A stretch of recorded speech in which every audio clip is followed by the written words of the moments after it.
โอเคทุกคนมื้อนี้จะพาทุกคนมารู้จักเกี่ยวกับดินโดยทั่วไปแล้วดินเฮาแบ่งออกเป็น3ชนิดด้วยกันอันที่1แม่นดินทรายอันที่2แม่นดินเหนียวอันที่3แม่นดินห้วนเฮามาเบิ่งนำกันแต่ละประเภทแต่ละชนิดนี้มันเป็นดินแบบใดเฮาจะดินทรายดินเหนียวดินห้วนแล้วมันเหมาะเกี่ยวกับการปลูกพืชแบบใดอันที่1แม่นดินทรายมันเป็นดินที่มีดินทรายหลายกว่าสิ่งอื่นๆที่มีอยู่ในดินเป็นดินที่น้ำและอากาศไหลผ่านได้สะดวกดีเวลาไถหันง่ายไถคนไถหยังง่ายแต่ว่าธาตุอาหารอยู่ในดินมันมีน้อยเป็นหยังจึงมีน้อยเพราะว่าถูกละลายไปกับน้ำซึ่งเนื้อดินมันบ่สามารถเก็บรักษาเอาไว้ได้ดินประเภทนี้เหมาะสมกับการปลูกพืชแบบใดเป็นต้นแม่นเหมาะสมกับการปลูกพืชตระกูลมีหัวเป็นต้นแม่นมันเผือกเบาะหรือขิงข่าอันใดต่างๆพวกที่มีหัว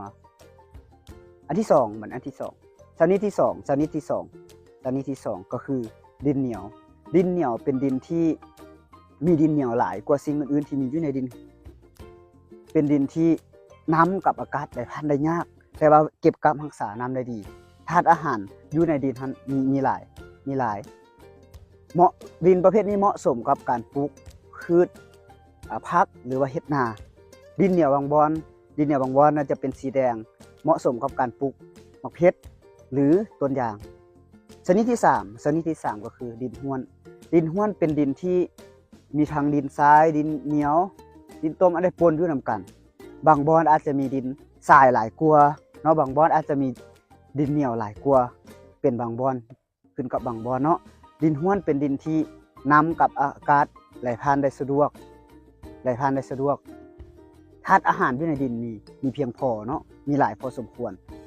ฉะนั้นมันจะเหมาะสมเกี่ยวกับการปลูกฝังต่างๆเนาะเหมาะสมเกี่ยวกับปลูกฝังปลูกพืชต่างๆเลยหวังว่าคลิปนี้จะเป็นประโยชน์ต่อกับทุกคนเนาะพบกันในคลิปวิดีโอต่อไป